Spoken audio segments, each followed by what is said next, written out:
Did you hear that Texas Congressman Henry Cuellar has been accused of accepting bribes from Azerbaijan and a Mexican bank? The Justice Department has indicted Cuellar and his wife and charged them with 14 counts, including conspiracy to commit bribery, bribery of a federal official, wire fraud, money laundering, and acting as foreign agents. That's no small list. They've accused them of taking nearly $600,000 in bribes over the course of 7 years from Azerbaijan and a Mexican bank. And in return, the indictment says that Cuellar agreed to, quote, influence U.S. foreign policy in favor of Azerbaijan and advance the bank's interests here. Now, he claims he's innocent and said he's planning on running again in November. But let's just dive into this a little bit, shall we? All of it is bad, but I want to unpack why the Azerbaijan piece is particularly offensive. Azerbaijan is an oil-rich nation led by a dictator who has been actively pursuing aggression against Armenia and ethnic Armenians living in Azerbaijan. In fact, last year, he was accused of ethnic cleansing after his policies and actions forced over 100,000 ethnic Armenians living in Nagorno-Karabakh to flee. Separately, the U.S. cooperates with Azerbaijan on counterterrorism,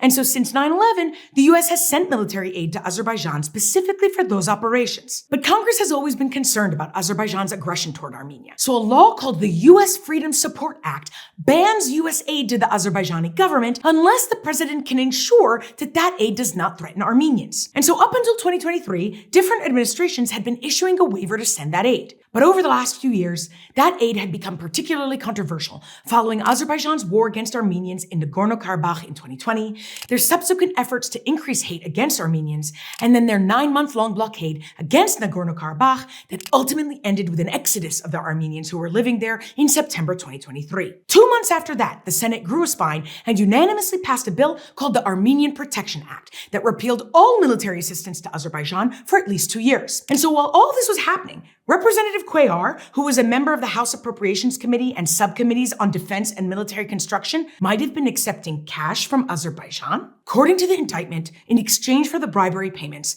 Cuellar worked to get language inserted into defense and government spending bills that was supportive of Azerbaijan, and he also delivered a pro-Azerbaijan speech on the House floor. Now, the reason I felt strongly about explaining all this is because there are politics at play. Democrats are not calling for their fellow Democrat to resign, and Donald Trump came out to defend him because Cuellar is tough on the border and conservative on other issues. As with anyone, Cuellar deserves to go through the legal process. But given the relative silence from Congress and what looks like an effort to downplay this publicly, I figured I'd explain why, if he's found guilty, this behavior is so wrong.